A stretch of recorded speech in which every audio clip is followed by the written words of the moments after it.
Olá, amigos, olá, amigas, sejam todos bem-vindos ao Fala Quem Sabe podcast. Na edição desta semana, converso com um jornalista e escritor profissional que admiro muito, Odir Cunha.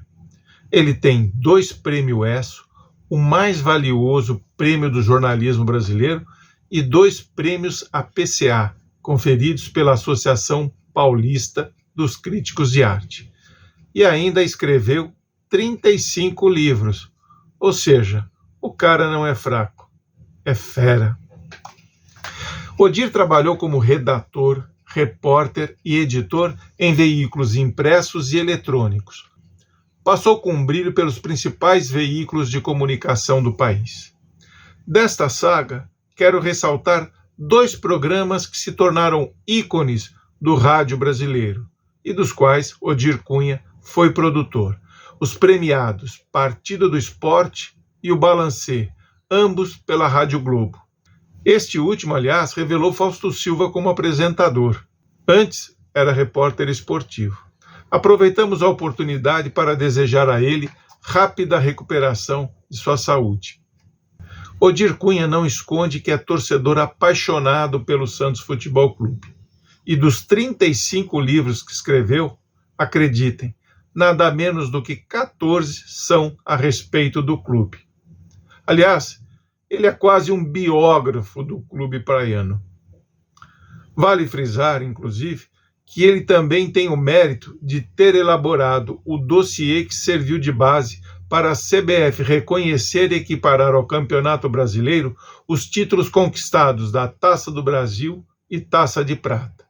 Graças a esse trabalho importantíssimo, o Santos e Palmeiras tornaram-se os clubes com maior número de títulos nacionais. Odir Cunha escreveu o best-seller O Time dos Sonhos, o primeiro sobre o peixe, a respeito dos 2 campeonatos mundiais conquistados pelo clube da Vila. Depois desse vieram outros. O último, que acaba de sair do prelo, como se dizia em tempos idos, é sobre a história de Zito, o mais eficaz meio-campo que já vestiu o manto alvinegro. Zito foi o líder do Santos e também da seleção brasileira. Com a verde e amarela, ele foi decisivo nas conquistas de 58 na Suécia e de 62 no Chile. Quem tiver interesse em possuir a biografia deste eterno ídolo santista, basta escrever para editoraverbolivre@uol.com.br. Olha, foi um papo interessante e agradabilíssimo. Tenho certeza que todos vão gostar, sejam amantes ou não do futebol, torcedores ou não do glorioso time da Vila. Antes de irmos para a entrevista, quero lembrá-los para deixar o seu like e se gosta do trabalho que estamos realizando aqui no Fala Quem Sabe, então assine o nosso canal e não perca nenhuma das nossas entrevistas. Na próxima sexta-feira, não percam a entrevista que fiz com o professor publicitário e escritor João Carrascosa, igualmente imperdível. Gratos por sua atenção, um abraço e até lá.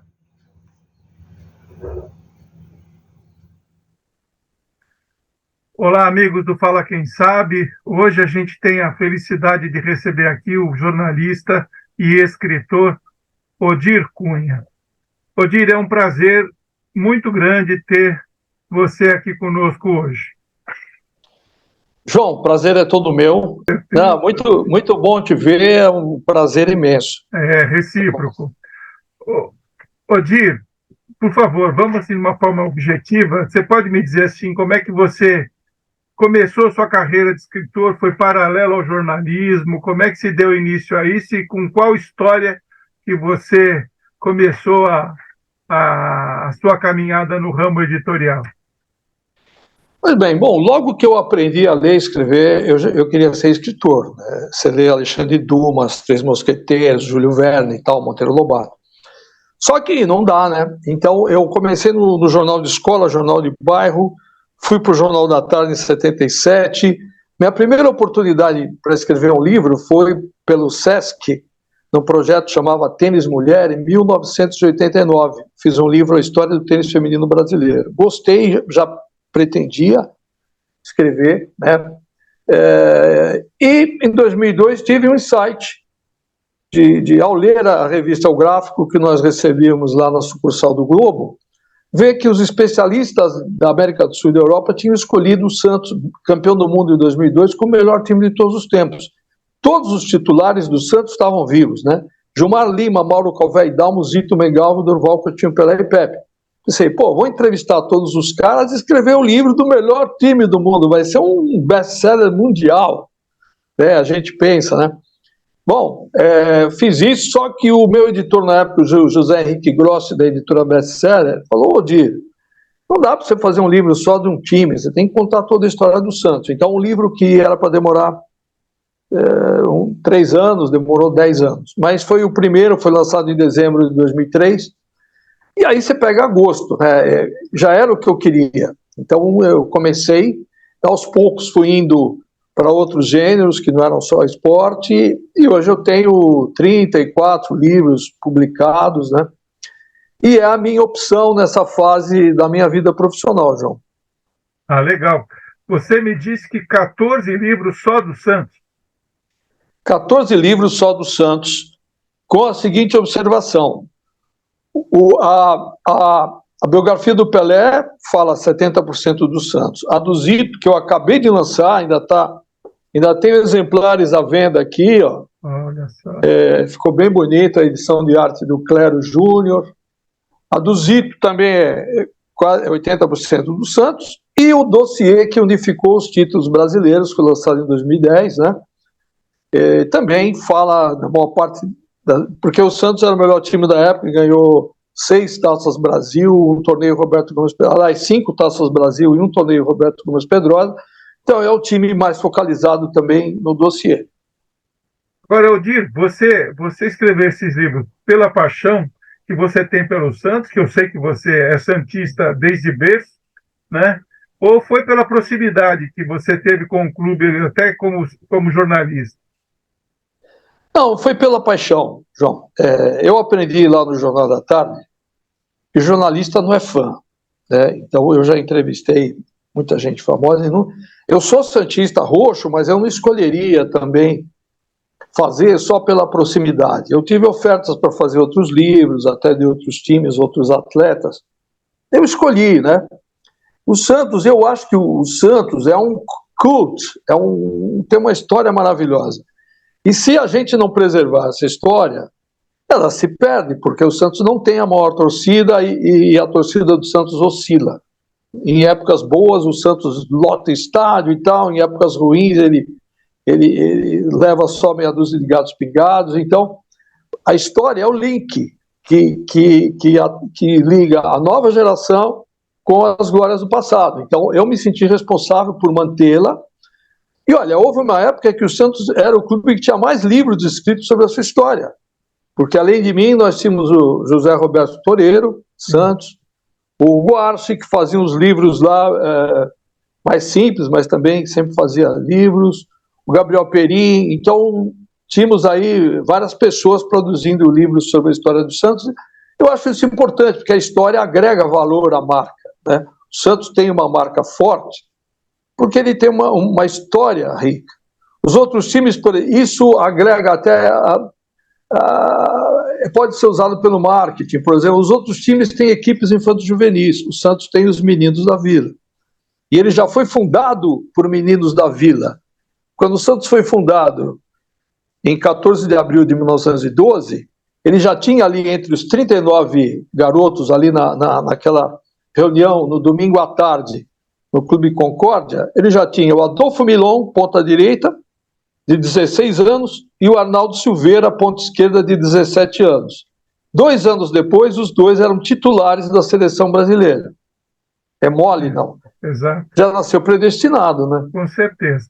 Agora, Odir, você se considera um biógrafo do Santos? Depois de fazer tantos livros e estudar tanto, sou um deles, né? Eu parto do princípio que cada tema exige um aprofundamento. Eu tenho muito conhecimento, estudei muito e agora tenho com a facilidade de você pesquisar jornais e revistas que nem existem mais pela internet, você tem acesso a até mais informações do que antes. Mas há outros jornalistas também, há outros escritores que fazem isso, lá no Santos, o Gabriel Perim, o Gabriel Santana, o Guilherme Guarci. E eu sempre, no tempo que eu tive no Santos, agora 2018 a 2020, eu criei um ritmo quase de jornal diário, João. Todo dia nós fazíamos textos e pesquisávamos. Então, esse é o espírito. E se você fica algum tempo sem pesquisar, você perde, né, a mão. A história do Santos é rica, ela vai, as estatísticas, os índices, os atletas. Mas sim, sem dúvida, eu acho que não dá para negar que sou um dos maiores especialistas na história do Santos. Agora, você está lançando um livro aí já de um personagem importante do Santos, né? Sim. Uma estrela de primeira grandeza, não só do Santos, como da seleção brasileira, figura importante, sim, nos títulos mundiais de 58, 62, me parece, né? Sem dúvida. Exato. E como é que você chegou a esse personagem, Odir? Olha, eu cheguei a esse personagem pelo Pelé. Eu fui biógrafo do Pelé, né? E tive a felicidade extrema de passar algumas tardes, algum tempo numa tarde com o Pelé. Então, nessa tarde eu tenho 1 hora para falar com o Pelé e tal. Então, numa dessas tardes, entrevistei o Pelé, perguntei rápido para tirar o máximo dele. E quando ele já estava indo embora, eu dei uma de detetive Columbo. Lembra que quando o Columbo, o cara, quando a pessoa estava indo, estava virando as costas, não, o Columbo estava indo embora, ele se virava e fazia uma última pergunta. O Pelé estava saindo da sala do escritório dele lá em Santos, e eu perguntei: Pelé, depois de você, qual foi o melhor jogador do Santos? Ele mal se virou, ele nem pensou, ele se virou de lado, só falou Zito, e continuou indo embora. Então, é claro que ali eu comecei a analisar a carreira do Zito, estudar com mais carinho. Claro que o Zito foi o grande líder, mas a nossa cultura de futebol, né, João, valoriza o técnico, o cara mais técnico, o virtuoso, o habilidoso. Quando você pensa no Coutinho, no Pagão, no Edu, no Durval, sei lá, Toninho Guerreiro. Mas o Zito, que não era um jogador tão habilidoso, tal, mas aí pesquisando, o que eu vi? A personalidade do Zito era tão forte e era uma liderança tão natural que com ele em campo o time corria mais, se empenhava mais. E se você se empenha mais, corre mais no campo de futebol, você preenche mais rapidamente os espaços e aí o time aumenta muito a possibilidade de vencer, até porque o Santos tinha jogadores muito técnicos. Então, com o Zito era uma coisa, sem o Zito o Santos não rendia tanto. Tanto é que nas grandes conquistas do Santos, o Zito sempre esteve presente e geralmente ao lado do Pelé, não só no Santos como na seleção brasileira. Estreia do Pelé na seleção brasileira, o Zito estava lá. Estreia do Pelé numa Copa do Mundo contra a União Soviética, né? no terceiro jogo. Pelé entrou, Pelé, Garrincha e Zito. Zito também entrou naquele jogo. Enfim, eles tiveram uma carreira tão próxima que até se tornaram sócios, né, de empresa, eram muito unidos. O Zito era um mentor do Pelé. Eu costumo dizer que o Pelé teve 3 mentores: o próprio pai, o Dondinho, o Valdemar de Brito, que foi técnico do Baquinho, do Bauru, que revelou o Pelé, e o Zito. O Zito era o mentor do Pelé dentro e fora de campo quando ele veio para o Santos. Agora, você chegou a entrevistar o Zito para o seu livro? O Zito eu já tinha entrevistado várias vezes, mas não para o meu livro, porque quando ele faleceu, eu não estava ainda começando o livro. Eu já tinha falado com o filho dele, o José Eli Miranda Júnior. José Eli Miranda Filho, que eu chamo de Zitinho. Eu queria muito fazer o livro do Zito, mas o Zito faleceu. Agora, eu já tinha entrevistado o Zito várias vezes e tenho algumas respostas dele muito legais, porque o Zito era assim, curto e grosso. Você não teria problema de tempo, como eu estou te dando nessa live, se você estivesse entrevistando o Zito. Porque você ia falar: Zito, o Santos sem Pelé seria a mesma coisa? Não, você ia falar: Zito, defina o Pelé. O Zito, ele só falava assim, olha, perfeição não existe, mas quem chegou mais perto dela foi o Pelé. Ponto. Eu falei para ele, o Santos seria o mesmo sem o Pelé? Ele falou, claro que o Pelé era imprescindível para qualquer equipe, mas o Santos ainda seria um dos melhores do mundo mesmo sem o Pelé. Então, isso vindo do Zito, né, tem muito mais força, porque ele chegou no Santos em 52 e foi até 67. Então, ele pegou toda a fase áurea do Santos. E é um cara que, tanto é que depois, como dirigente, ele foi super importante para ajudar na revelação de novos jogadores, no amparo a esses jogadores, desde a geração de 78, geração de 2002, geração do Neymar e Ganso. Então, o Zito é um nome importantíssimo para o Santos. Eu diria que é Pelé, claro, em primeiro lugar, e depois o Zito. Eu imaginava que nessa lista, nesse ranking que você coloca, estaria o Pepe, pela importância que o Pepe teve no Santos, era um ponta esquerda goleador, né? Acho que depois dele só o Edu tinha tal propensão, né, de pegar a bola e ir direto para o gol, tinha um chute poderoso também. Agora, me surpreende essa importância que você viu no Zito, né? E que você sustenta com fato, né? Sim, como eu te falei, na Copa de 78, eu fiquei trabalhando no Caderno Especial e eu entrevistei o Flávio Costa, que era o técnico da seleção brasileira na Copa de 50. E ele falou, olha, todo time precisa de um Obdúlio Varela, aquele xerifão. Seleção de 78 tinha o Chicão, né, que jogou contra a Argentina, já deu uma no Kempis logo de cara, mesmo o Brasil jogando em Rosário, com aquele caldeirão, a torcida contra, o Chicão, o Caipirão, foi lá e se impôs no meio campo. O Brasil só não ganhou por sorte, se não me engano, deu 2 bolas na trave, podia ter sido praticamente campeão ali naquele jogo. Então, fui prestando atenção na importância de um líder. Veja bem, Pepe era titular da seleção brasileira antes da Copa de 58, assim como era titular antes da Copa de 62. Ok. O Zito não era titular, o titular era do Dino Sani. E o que aconteceu para o Zito ganhar a posição? Personalidade. Talvez ao Pepe tenha faltado essa personalidade mesmo, é o termo, forte para se impor numa seleção brasileira. Você vê, estava assistindo o jogo eu gosto muito de tênis, do Djokovic, o sérvio. Por que ele ganhou do Alcaraz na final de Cincinnati? Cabeça, personalidade, não é só golpe. Então, o grande campeão, você não pode analisar só ele tem uma bela direita, uma bela esquerda, ele domina bem, ele bate defeito. Não, tem vários jogadores que têm um repertório imenso de técnico, né? São virtuosos, mas não rende na hora decisiva. Você vê, o Pelé dificilmente perdia uma final. O Zito também não. O Zito, ele se esfalfava. Às vezes ele fazia um jogo, ele tinha que ficar 2 semanas praticamente descansando no estaleiro, porque ficava cheio de dores e tal. Tinha um problema no joelho que volta e meia voltava. Mas naquele jogo ele esquecia tudo.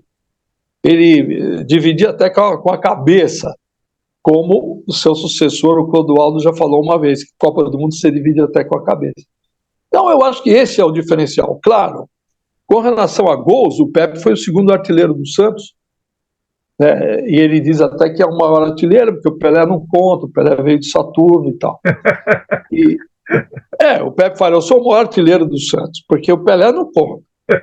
E agora, muitos santistas acham o Edu bem mais habilidoso que o Pepe. Talvez se fosse o Edu, tinha um drible sensacional.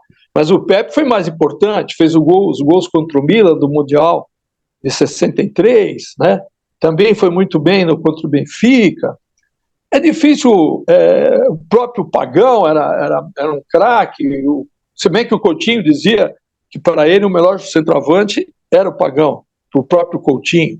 Coutinho falou para mim, tudo que eu aprendi no futebol, eu aprendi com o Pagão. Só não aprendi uma coisa, a me machucar, porque eu nunca vi um cara que se machucava tanto. Tanto é que o Pagão tinha apelido de canela de vidro, né? Mas é isso, então fiz o Zito até porque quando eu fui conselheiro do Santos, convivi muito com o filho do Zito, que aliás é a cara do pai. Eu falei para ele, olha, eu gostaria de escrever o livro do seu pai, a biografia, ele gostou. Nesses casos, a gente conta com a ajuda da família e sempre também reserva uma parte desse faturamento para a família, né? Pela ajuda, por uma foto ou outra, é mais um respeito, porque hoje, pela lei, você não precisa mais pagar. E meu próximo livro, por exemplo, vai ser da Maria Esther Bueno, uma biografia, e já tenho falado com os sobrinhos dela. É um trabalho fascinante, João. Eu aconselho você você também a escrever uns livros aí. Eu tenho livro escrito já. Eu tenho livro eu sou especialista em gestão de crise, gestão da reputação, essa coisa toda. E eu tenho o livro, está inclusive na Amazon. Mas eu quero falar uma outra coisa. Você falou da importância da cabeça, né? E você fez do mental, né? Para se vencer uma partida, um jogo. E você tem um livro com o Gustavo Kirten, não tem? Sim. Mas esse livro, o Kirten é um exemplo, né? De força mental. Isso, exatamente. É um exemplo. Mas ele foi muito influenciado pelo técnico dele, o Larry Passos. Exato, ele trabalhava isso, né? Trabalhava isso. A neurolinguística e tal. O Larry era um lado meio autoajuda, mas funcionou. Ele tinha umas opiniões assim que funcionou, porque o Guga estava órfão de pai.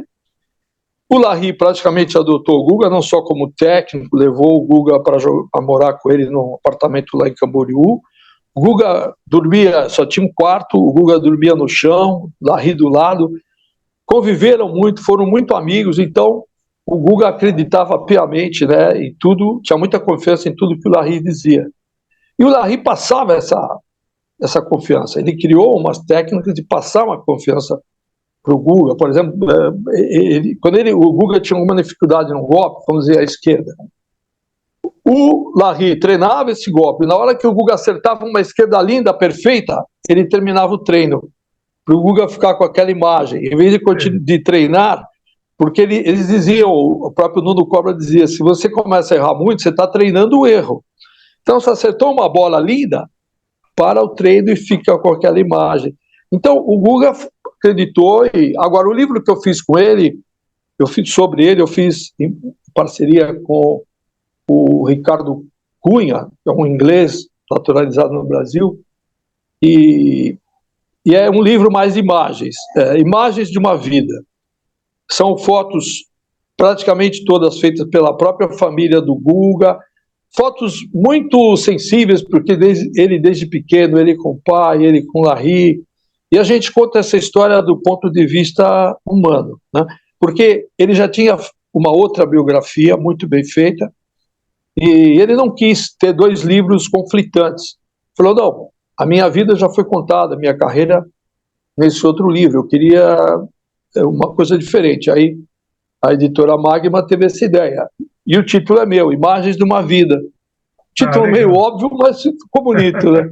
Mas você, nessa linha de trabalhar a mente para vencer, a Bia Haddad segue esse caminho também, né? Sem dúvida, né? Mas você vê, hoje mesmo está falando com a minha mulher, a Suzana Silva, que jogou tênis, foi a número 1 do Brasil até 18 anos, hoje é professora. E, por exemplo, ela não concorda com isso dos técnicos poderem conversar com os jogadores durante o jogo. Ela acha que está descaracterizando o tênis. A Bia Haddad ouve muito técnico, ela toda hora está olhando para o técnico. Isso não é bom. Quando você entra acho que o tenista, quando entra na quadra, ele tem que pensar, tem de resolver os seus problemas. O tênis é uma maneira também de você evoluir como pessoa, de aprender com os seus erros, de tomar decisões. Se você tem toda hora alguém falando, não, faça isso, dê um passo para frente, né, devolva essa bola com topspin, com slice e tal, perde essa autenticidade. Então, nesse caso, a Bia não está demonstrando tanta assertividade, tanta confiança. E talvez isso tenha faltado em alguns momentos, né? E você já começou a trabalhar esse novo livro da Maria Esther Bueno? Sim, já pesquisei bastante, principalmente em jornais e revistas antigos. Eu já entrevistei a Marister, né, quando viva, porque eu trabalhei em 5 revistas de tênis, 2 de futebol, quase sempre como editor ou subeditor. Infelizmente todas faliram, né? Mas eu tenho todas guardadas. Entrevistei a Marister e é curioso, porque a Marister era realmente um porte de rainha, né? Ela começou lá no Tietê, ela morava na Campo Grande, no bairro ali perto do Tietê, bairro da Luz, mas tem outro nome. Bom, enfim, na primeira vez que eu consegui entrevistar com ela, olha só o papo, João. Ela falou: eu pesquisei sobre o senhor e eu vi que o senhor entende um pouco de tênis, por isso que eu vou conversar com o senhor, senão eu nem conversaria. Eu falei: pô, muito obrigado, né, pela deferência. Aí ela... E eu perguntei sobre a Gabriela Sabatini, a argentina, que na época muitos estavam dizendo que seria a nova Marister Bueno. A Sabatini tinha ganhado o US Open, estava sendo treinada pelo Carlos Alberto Quimair, que aliás morava no mesmo bairro que eu aqui, dá para ver a casa onde ele morava, na minha janela. E a Sabatini chegou a número 3 no mundo e tal. Mas quando eu falei da Sabatini para a Marister, ela respondeu: essa moça ainda não fez nada para ser comparada a mim. Eu achei um pouco de arrogância, mas realmente a história mostrou que a Sabatini não fez nada. A Sabatini ganhou um torneio de Grand Slam só, o US Open. A Marister ganhou 4 US Opens, 3 Wimbledons, mais um monte de duplas, foi a número 1 do mundo durante 3 temporadas. Mesmo não havendo o ranking da WTA, ela já era considerada a número 1 do mundo. Já havia critérios, havia especialistas que criavam o ranking. E ela, numa época que a mulher tinha muito menos liberdade de ir e vir do que hoje, ela foi sozinha para a Europa em 58, se virou sozinha, sem técnico, sem nada, e já voltou entre as 10 melhores do mundo. Isso com 19 anos, 18 para 19 anos. Então, uma mulher excepcional, a Marister, né? Uma brasileira acima da média, bem acima da média, e a história dela, infelizmente, não é bem conhecida, não há nenhum livro que conta a história dela. Há outros livros, eu tenho todos, assim, um livro do Gianni Carta, sobre o tênis brasileiro, um livro do Torok, com o auxílio da Marister, o próprio livro que eu fiz, o tênis feminino brasileiro, eu vi a Marister, eu vi outras tenistas da época dela, o Alcides Procopio e tal, mas não há uma biografia. Eu acho que vai ser boa. Eu estou com a idade, João, eu acho que eu estou melhorando um pouco o meu texto. Você vai se tornar uma pessoa mais vivida, né? Então, eu estou indo muito pelo princípio de contar a infância, de pesquisar a infância, porque é ali que estão as origens de todo mundo, né? Com certeza. No caso do Zito, eu fui até Roseira, fui com a Suzana até Roseira, e vimos onde ele morava, onde era a casa dele, onde ele jogava futebol na rua. Tem ainda alguns amigos lá, e como o senhor Vale. Foi muito bom. E a Marister, eu vou até a casa dela, na Ponte Grande. Hoje é um lugar comercial, mas eu quero entrar, quero sentir a energia, ver onde era o quintal, onde ela batia a bola com o irmão.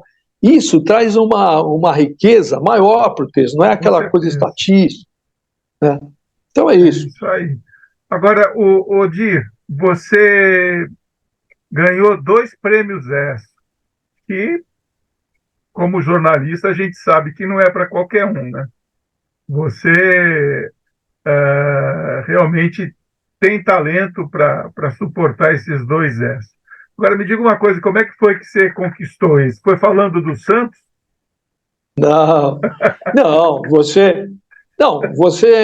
entrei na geral do Jornal da Tarde, eu acho que eu fui bem, porque havia poucas vagas e um monte de foca ali, e só alguns iriam ficar. Então, eu usei estratagema, né, uma estratégia. Eu não tinha folga, eu não me dei folga, eu ia todos os dias para o jornal, porque poucos iam ficar, então eu queria aprender o máximo, queria trabalhar o máximo. Um dia eu lembro que o Eloy Guerra, que era chefe de reportagem, falou: você está todo dia aqui? Não, pode folgar, pode ir embora. Porque eu queria aprender com aqueles caras, eu queria usar cada cada minuto ali para aprender. Fiz umas matérias boas pela geral, surgiu uma vaga no esporte e me mandaram lá para onde eu queria. Entrei em meados de 77 no esporte. A Copa do Mundo de 78, para cobrir a Copa, eu não fui até a Argentina, mas o Jornal da Tarde publicou um caderno especial. Tinha muito espaço, então eu fiz várias matérias de página inteira, mesmo ficando no Brasil. E o caderno concorreu ao Prêmio ESSO. Começou aquela coisa de biorritmo, entrevistei uns especialistas de biorritmo, e é engraçado que estava dando certo. O cara falava, Zagallo, não convoque Zico nesse jogo, porque ele não vai jogar bem. Pô, não convocar o Zico. E o Zico entrava e realmente não jogava nada. Tanto é que ele perdeu a posição para o Jorge Mendonça. Então, essas sessões com esses especialistas de biorritmo começaram a ficar muito lindas. E eu aqui cobria. Entrevistei o Flávio Costa, entrevistei vários técnicos, né? Não, o técnico era o Cláudio Coutinho, né? Era o Cláudio Coutinho. Bom, enfim. E essa cobertura ganhou o Prêmio ESSO. Então foram 20 jornalistas. Então eu tive um mérito ali, 20 anos. Agora, no ano seguinte, eram os Jogos Pan-Americanos de Porto Rico. E eu, pelo Jornal da Tarde, eu fui com o Castilho de Andrade. Cobrimos, né? Pan-Americano você começa às 6 da manhã, com provas de remo, vai dormir 1 da manhã com boxe. E na divisão dos esportes lá, como eu era o Foca, me deram o que eles não queriam. Tinha também o pessoal do Estadão, a gente fazia um pool. Mas eles não gostavam de remo, não gostavam de boxe, não gostavam de futebol, não gostavam de hóquei sobre patins, não gostavam de judô. Eu cobri todos esses esportes, todos os esportes ganharam medalhas. Então, as minhas matérias tiveram destaque por causa disso. E, na volta, eu falei para o Castilho, vamos inscrever a nossa cobertura no Prêmio ESSO, acho que foi boa tal. Eu comparei dos outros jornais quando eu cheguei. Eu falei, não, Odir, não vai ganhar, não tem chance, não sei o quê. Bom, você tinha que tirar 20 cópias de cada matéria, e eram 20 dias e várias páginas. Eu me encarreguei de fazer isso, paguei lá um boy para fazer e tal, levei para o editor Laerte Fernandes, Laerte, eu queria inscrever no Prêmio ESSO. Ele assinou como editor, só de marra, porque eu era mais Foca que o Castilho, e meu nome começa com O e o dele com C. Pela ordem natural, deveria ser Castilho de Andrade e Odir Cunha. Mas só de marra, eu pensei, o cara ele acha que não vai ganhar, não está nem aí, eu vou colocar meu nome primeiro. E é como ficou, Odir Cunha e Castilho de Andrade. Ele ficou feliz de ganhar, mas ficou meio cabreiro, né, porque viu ali.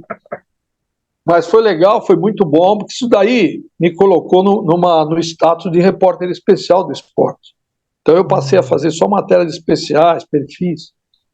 Agora, João, o Jornal da Tarde, ele dava muito espaço e dava liberdade. Então, o mérito de se ganhar prêmios não é só do profissional. O veículo era propício. O Jornal da Tarde estimulava o texto, o jornalismo literário. Então, você podia começar uma frase, por exemplo, eu fui fazer um perfil do Palhinha, esse jogador que era do Corinthians, faleceu há pouco. Eu comecei o perfil assim, papai, me dá um sorvete. Aí eu expliquei que o filhinho do Palhinha, que estava do nosso lado, pediu um sorvete para o pai.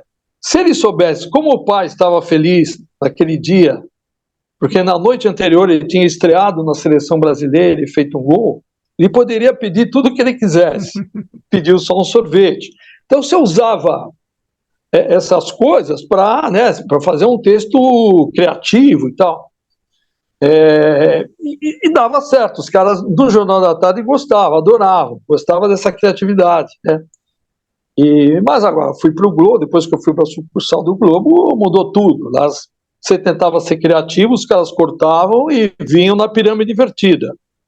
Ontem, no Pacaembu, o Santos empatou com o Corinthians em 1-1, gols de fulano e Beltrano, pela tanta rodada do Campeonato Paulista e agora ocupa a 7ª posição. Essa coisa básica, né? E isso me incomodava muito quando eu fui para o Globo. O Globo pagava mais do que o Jornal da Tarde, mas eu não me sentia tão bem lá do que no JT. Odir, como é que você que já atingiu o ápice aí do jornalismo com esses prêmios ESSO, fala isso, pelo amor de Deus. Não, que é isso. Você tem todos os méritos, meu amigo. Como é que você vê o futuro do jornalismo, ou o jornalismo hoje e projetando para o amanhã? Como é que você enxerga? Puxa, que pergunta difícil, João, porque jornalismo depende também do leitor, do nível de exigência do leitor. Se o leitor não tiver um nível de exigência muito grande, se ele se contentar com o jornalismo internetico, que nem é feito por jornalistas, com boatos, né? Você vê vários sites que lançam boatos só para querer uma visualização, um like, você entra lá e não é nada daquilo que foi dito. Se o leitor não tiver exigência, você também não vai precisar ter uma qualidade. Eu acho que quando nós estudamos jornalismo, a gente cultuava o texto elegante, mesmo no esporte, né? Um Armando Nogueira, um Nelson Rodrigues. É difícil prever. Eu acho que para nós, o português, a língua portuguesa ainda é essencial. Saber escrever bem, falar razoavelmente bem, e o valor principal do jornalismo é a verdade. Então, você tem que ser sincero. Hoje a gente está numa época muito dividida do ponto de vista ideológico, e muitos jornalistas estão mentindo, estão falseando a verdade para favorecer o seu lado ideológico, né? E no Jornal da Tarde nós aprendimos algo totalmente diferente. Você tinha que ser neutro, mesmo que doesse, mesmo contra o meu time, vai o Santos, se jogasse mal, se o árbitro errasse a favor do Santos, você tinha obrigação de colocar isso na matéria. Então, eu tenho essa preocupação com relação à ética do jornalismo e com relação à preocupação em aprimorar e se aprimorar tecnicamente com relação ao texto, à língua portuguesa. Eu não vejo essa preocupação na nova geração. Então, mas tudo é cíclico, né? Eu acho que vai chegar um momento que as pessoas, o público vai perceber que a qualidade, a busca da qualidade, um texto bem escrito, um texto com clima, com boas informações, com até um pouco de poesia, é muito mais agradável de se ler, é muito mais marcante, ele deixa uma memória maior no leitor do que simplesmente um texto informativo e estatístico. Para a gente finalizar, Odir, você acha que o time do Santos hoje, esse que jogou ontem, por exemplo, essa nova geração que está aí vestindo a camisa do Peixe, é possível escrever um texto poético, bonito, com esse time que está aí? A poesia sempre pode, João, porque... Não, você vê o gol, se não é só a técnica, é o amor, a garra. Então não é só a participação do time, a torcida fez aquele segundo gol, né? Então essa coisa atávica que o santista tem, você vê que já colocaram na mídia social, no segundo gol do Santos, uma imagem do Pelé tirando a bola que ia sair pela lateral. Tem uma imagem do Pelé tocando a bola, porque realmente foi um lance espírita. Foi. A bola parecia que ia sair, e de repente ela continua no campo, claro, pegou um efeito. Exato. Então alguém já lembrou os deuses do futebol, o Pelé. O Santos é um time mítico e místico. Então, nessa pesquisa que eu fiz para o time dos sonhos, eu descobri que o animal mitológico que representa o Santos é a fênix. Então ele sempre vai renascer das cinzas. Então esse foi o jogo foi uma prova disso. Pode ser que até no próximo ele perca e tal, e volte aquele marasmo, mas deu um grande entusiasmo essa vitória. E não é fácil ganhar do Grêmio, né? E ganhou pelo coração. Com certeza. E eu acho que isso é o primeiro passo para a gente sair dessa situação ruim que a gente se encontra hoje. Sim, sem dúvida. Eu acho que a gente tem um turno aí para correr atrás. Eu não discuto a qualidade do Lucas Lima, do Soteldo. Eu acho que você tem de colocar esses caras no time, né? O Lucas Lima estava muito bem, eu não sei por que tanta gente pega no pé dele. Ele tem habilidade, estava jogando muito bem. Claro que a saída dele até melhorou o time, entrou alguém mais descansado. Mas o Santos não tem tantos jogadores assim habilidosos, experientes, que tocam bem a bola, que podem lançar, que chutam bem. Então, nesse momento, nessa corrida contra o rebaixamento, Você tem que saber aproveitar e motivar cada um desses jogadores. Eu acho que esse técnico experiente pode fazer isso. Espero que consiga. E o novo estádio, sai? Sai, eu acho que sai, até porque há uma vontade da W Torre fazer o estádio, né? Aliás, eu fui até consultado para escrever o livro do Walter Torre, biografia. Não vou fazer, vai ser um outro profissional, mas ele é santista também, falecido, quem está tocando é o filho dele. O estádio sai, vai ser bom para a cidade de Santos. Eu acho que vai ser bom para a cidade de Santos. Claro, o Santos tem mais torcidas em São Paulo? Tem. Mas a identificação maior do Santos é com a cidade de Santos, que precisa desse incentivo, precisa desse point turístico. Vai ser bom, vai ser uma coisa especial, vai ser um estádio bonito, né? Como a experiência do estádio do Palmeiras mostrou, um estádio novo atrai um público novo. Sim. Ele vai melhorar a sua média de público. Muita gente vai de São Paulo para lá, né? Então, eu acho bom e vai sair e vai ser muito bom para o Santos, vai dar um up no Santos. Odir, nosso tempo já se esgotou, eu agradeço a sua atenção e o seu tempo comigo aqui, a gente vai voltar a se falar, tá bom? Para você contar João, mais histórias. Opa, estou à disposição, eu é que agradeço, sucesso aí no seu canal, eu sei que dá muito trabalho, mas você é tranquilo, experiente, toca bem, deixa a gente à vontade. Espero que as pessoas que tenham assistido tenham aproveitado. E histórias não faltam, né? Com certeza. Quase 50 anos de jornalismo faz a gente conhecer muitas histórias, e eu gosto de falar, então estamos aí. Odir, obrigado e até a próxima. Obrigado, João. Sucesso. Até a próxima. Obrigado, igual.